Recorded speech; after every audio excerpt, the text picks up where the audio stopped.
আজি সংবাদ মেলত আপোনালোক আহি উপস্থিত হোৱাৰ কাৰণে মই জিলা সমিতিৰ তৰফৰ পৰা আপোনালোকক হিয়াভৰা কৃতজ্ঞতা জনাইছোঁ, ধন্যবাদ জনাইছোঁ। আশা ৰাখিছোঁ আগন্তুক দিনতো সংবাদ জগতৰ লগত জড়িত শিৱসাগৰৰ বিশিষ্ট সাংবাদিকসকলে আমাক সকলো দিশৰ পৰা সহায় সহযোগিতা পৰামৰ্শ প্ৰদান কৰি ভাৰতীয় জনতা পাৰ্টিৰ সাংগঠনিক দিশ শক্তিশালী কৰাত আপোনালোকে সদায় মাৰ্গদৰ্শক ৰূপে আমাক দিগদৰ্শন কৰিব, এই আশা আপোনালোকৰ পৰা ৰাখিলোঁ। তো আজি সংবাদ মেলৰ আৰম্ভণিতেই মই অসমৰ মাননীয় মুখ্যমন্ত্ৰী ডক্টৰ হিমন্ত বিশ্ব শৰ্মা ডাঙৰীয়াক ধন্যবাদ আৰু কৃতজ্ঞতা জনাইছোঁ যে এগৰাকী মহিলা বিত্তমন্ত্ৰী যিগৰাকীয়ে একেৰাহে পঞ্চমবাৰৰ বাবে অসম বিধানসভাত বাজেট দাখিল কৰাৰ সৌভাগ্য হৈছে, দায়িত্ব দিছে আৰু মাননীয় বিত্তমন্ত্ৰী শ্ৰদ্ধাৰ অজন্তা নেওগ ডাঙৰীয়ানীকো এখন সৰ্বাংগ সুন্দৰ জনমুখী বাজেট অসমবাসীলৈ আগবঢ়াই দিয়াৰ বাবে আমি শিৱসাগৰ জিলা সমিতিৰ তৰফৰ পৰা আন্তৰিক কৃতজ্ঞতা জনাইছোঁ। আৰু বাইদেউৰ এই প্ৰচেষ্টাক গোটেই অসমবাসী আজি শলাগ লৈছে, আমিও তেখেতৰ এই প্ৰচেষ্টাক শলাগ লৈছোঁ। আমি দেখা পাইছোঁ মহিলা সবলীকৰণৰ ওপৰত সৰ্বাধিক গুৰুত্ব আৰোপ কৰিছে। বিশেষকৈ মুখ্যমন্ত্ৰীৰ মহিলা উদ্যমিতা অভিযান যিটো চলি আছে, গ্ৰামাঞ্চলৰ প্ৰায় 30 লাখ মহিলাক আৰু নগৰাঞ্চলৰ প্ৰায় 2 লাখ মহিলাক 10,000কৈ টকা দি এই উদ্যমিতা অভিযানৰ যোগেদি মহিলা সবলীকৰণৰ এই প্ৰচেষ্টা এই বাজেটৰ যোগেদি আনিছে।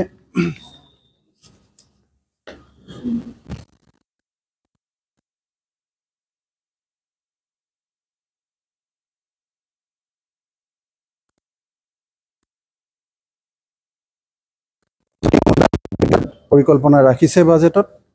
আৰু এই বাজেটৰ এই মহিলা উদ্যমিতা আঁচনিৰ কাৰণে মুঠ বাজেট ধাৰ্য কৰিছে 3,038 কোটি টকা। গতিকে এটা বৃহৎ অনুদান মহিলাসকলক সবলীকৰণৰ কাৰণে বাজেটত ব্যৱস্থা কৰিছে। ইয়াৰ পিছতে আমি দেখা পাইছোঁ মহিলাসকল হোৱাৰ আগতে আমাৰ যুৱতী হৈ থাকে, যিসকল শিক্ষা গ্ৰহণৰ সময়ত ছাত্ৰী হিচাপে অধ্যয়নৰত অৱস্থাত প্ৰতিগৰাকী হায়াৰ ছেকেণ্ডেৰী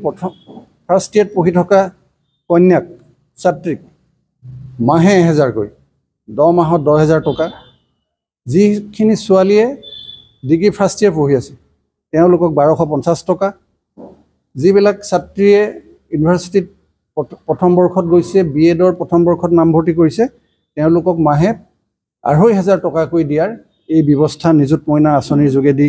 অসম চৰকাৰৰ তৰফৰ পৰা এই বাজেটৰ আনিছে।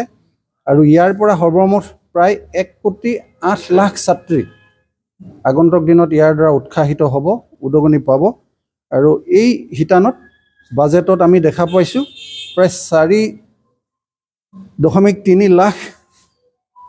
ছাত্ৰীক উপকৃত কৰিবৰ কাৰণে 391 কোটি টকা ধাৰ্য কৰিছে। গতিকে যথেষ্ট এটা ডাঙৰ অনুদান ইয়াত ধাৰ্য কৰা হৈছে। আৰু এটা দেখা পাইছোঁ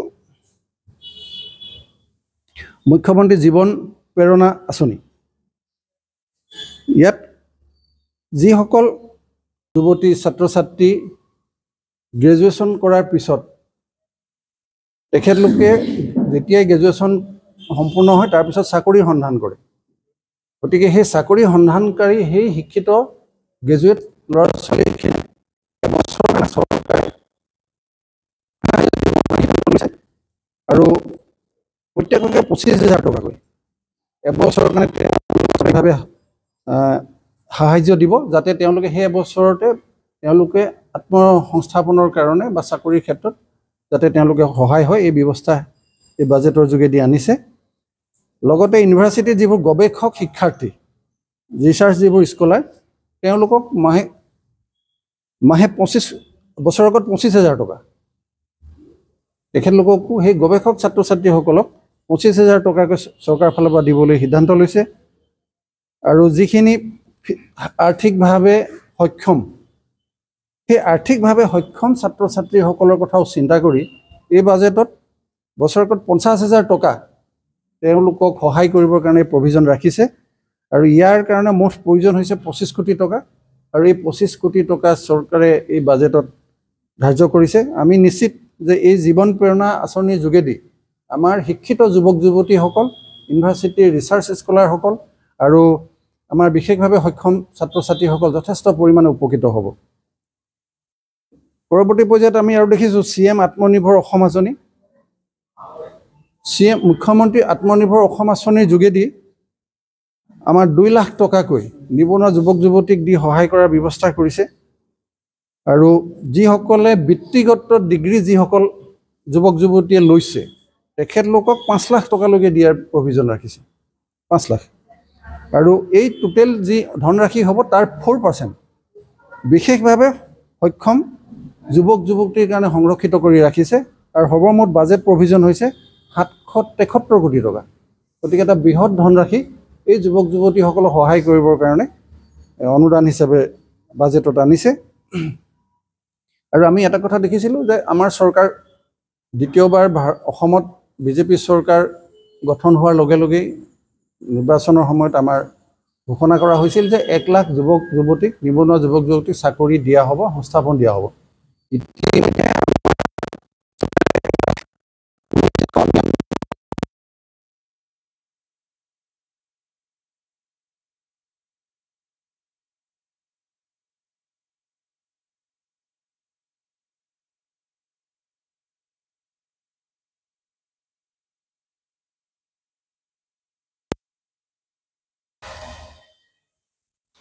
ইয়াৰ উপৰি আমি দেখিছোঁ খাদ্য সুৰক্ষাৰ ক্ষেত্ৰত নেশ্যনেল ফুড ছিকিউৰিটি এক্ট 2013 অধিনিয়ম অনুসৰি আমাৰ 84% গ্ৰামীণ আৰু 60% আৰবানৰ যিসকল হিতাধিকাৰী তেখেতলোকক সহায় কৰিবৰ কাৰণে প্ৰতি কিলো মচুৰ দাইলত 25 টকাকৈ ৰাজসাহাৰ্য প্ৰতি কিলো চেনিত 20 টকাকৈ ৰাজসাহাৰ্য আৰু প্ৰতি কিলো নিমখত 10 টকাকৈ ৰাইজ সাহায্য দিবৰ কাৰণে ব্যৱস্থা কৰিছে আৰু এই সাহায্য সমগ্ৰ অসমতে দিওঁতে যথেষ্টখিনি ধনৰাশিৰ প্ৰয়োজন হ'ব আৰু বাজেটত 370 কোটি টকা ইয়াৰ কাৰণে ধাৰ্য কৰা হৈছে এতিয়া আৰু এটা আমি দেখিছোঁ 200 বছৰীয়া যিটো আমাৰ অসমৰ চাহ উদ্যোগ এই চাহ উদ্যোগত অসমৰ চাহ শ্ৰমিকসকলৰ সংখ্যা প্ৰায় 6.8 লাখ প্ৰায় 6.8 লাখ শ্ৰমিকে চাহ বাগানবিলাকত কৰ্মৰত হৈ আছে আৰু আমাৰ চৰকাৰৰ তৰফৰ পৰা তেখেতলোকক এককালীন সাহায্য হিচাপে এই 6.8 লাখ শ্ৰমিকক 5,000 টকাকৈ আৰ্থিক অনুদান এককালীন আৰ্থিক অনুদান দিয়াৰ কাৰণে ব্যৱস্থা কৰিছে আৰু ইয়াৰ কাৰণে পুঁজি ধাৰ্য কৰা হৈছে 342 কোটি টকা মহিলাসকলক আগবঢ়াই নিয়া মহিলা সবলীকৰণ কৰাটোৱেই মূল লক্ষ্য এই উপযুক্ত মহিলাসকলে চৰকাৰী আঁচনি যাতে সঠিকভাৱে পায় উপকৃত হয় মহিলাসকলক যাতে আমি আগবঢ়াই নিব পাৰোঁ সেইটোহে আচল মূল লক্ষ্য ইয়াত এই অভিযোগ প্ৰতি অভিযোগ তেনেকুৱা কথা নহয় শিৱসাগৰ জিলাতো আমাৰ শিৱসাগৰ যিজন বিধায়ক আছে তেখেতৰ দলৰো বহু অভিযোগ আমি পাইছোঁ কিন্তু এই ৰাজনীতিৰ এই যিটো স্তৰ সেই স্তৰটোৰ পৰা আমি ঊৰ্ধত গৈ যদি প্ৰকৃত মহিলা সবলীকৰণৰ কথা চিন্তা কৰোঁ তেতিয়াহ'লে এই বিষয়বিলাক নিশ্চিতভাৱে আগন্তুক দিনত নাহিব আৰু উপযুক্ত আমাৰ আই মাতৃসকল নিশ্চিতভাৱে উপকৃত হ'ব কথা নিশ্চিত ভাৰতীয় জনতা পাৰ্টিৰ প্ৰত্যেকজন কাৰ্যকৰ্তা খুব নিষ্ঠাৱান কাৰ্যকৰ্তা তাৰ মাজত যদি কোনোবাই কেতিয়াবা সেই পথৰ পৰা বিচলিত হয় আপোনালোকে দেখিছে যে তেনেকুৱা বিচলিত কাৰ্যকৰ্তাৰ ওপৰত দলে অনুশাসনমূলক ব্যৱস্থা লয় আৰু আগন্তুক দিনত নিশ্চিতভাৱে দলে যি আমাৰ সংবিধান আছে সংবিধানৰ গণ্ডিৰ ভিতৰত প্ৰয়োজনীয় পদক্ষেপ ল'ব আমি সকলোৱে জানো যে এইবাৰ পঞ্চায়ত নিৰ্বাচনত যিসকল আমাৰ ৱাৰ্ড মেম্বাৰৰ নিৰ্বাচনৰ ক্ষেত্ৰত কোনো ৰাজনৈতিক দলৰ তাত অংশগ্ৰহণ নাথাকিব সম্পূৰ্ণ নিৰ্দলীয়ভাৱে ৱাৰ্ড মেম্বাৰসকলে নিৰ্বাচন খেলিব পাৰিব আৰু মুখ্যমন্ত্ৰী ডাঙৰীয়াৰ আশা যে উপযুক্ত ব্যক্তি ৰাইজে পঞ্চায়তৰ সদস্য হিচাপে নিৰ্বাচন কৰিব লাগে যাতে প্ৰকৃত যিটো পঞ্চায়তী ৰাজ সেই পঞ্চায়তী ৰাজ যাতে সঠিকভাৱে আগন্তুক দিনত ৰূপায়ণ কৰিব পাৰি জনসাধাৰণ যাতে উপকৃত হ'ব পাৰে সেইকাৰণে উপযুক্ত ব্যক্তিকহে ৰাইজে যাতে পঞ্চায়তৰ সদস্য হিচাপে নিৰ্বাচিত কৰি পঠিয়াব বিচাৰে সেই সুবিধাটো দিবৰ কাৰণে মুখ্যমন্ত্ৰী ডাঙৰীয়াই এই পদক্ষেপ লৈছে গতিকে আমাৰ ভাৰতীয় জনতা পাৰ্টিৰ ফালৰ পৰা পঞ্চায়তৰ সদস্য নিৰ্বাচনৰ ক্ষেত্ৰত আমাৰ কোনো তাত জড়িত বিষয় নাই তো আমি কাউন্সিলৰ আৰু জিলা পৰিষদ এই দুটাহে আমাৰ বুলি নহয় সকলো ৰাজনৈতিক দলৰে প্ৰাৰ্থী থাকিব কেৱল কাউন্সিলৰ আৰু জিলা পৰিষদৰ ক্ষেত্ৰত তো আমি চেষ্টা কৰিম যে ৰাইজে বিচৰা উপযুক্ত মানে কি যিজনে জয়ী হোৱাৰ পিছত জনতাৰ সেৱাত 24 ঘণ্টা নিমজ্জিত হৈ থাকিব পাৰে যাৰ মূল উদ্দেশ্যটো হৈছে ৰাইজক সেৱা সেই মানসিকতাৰ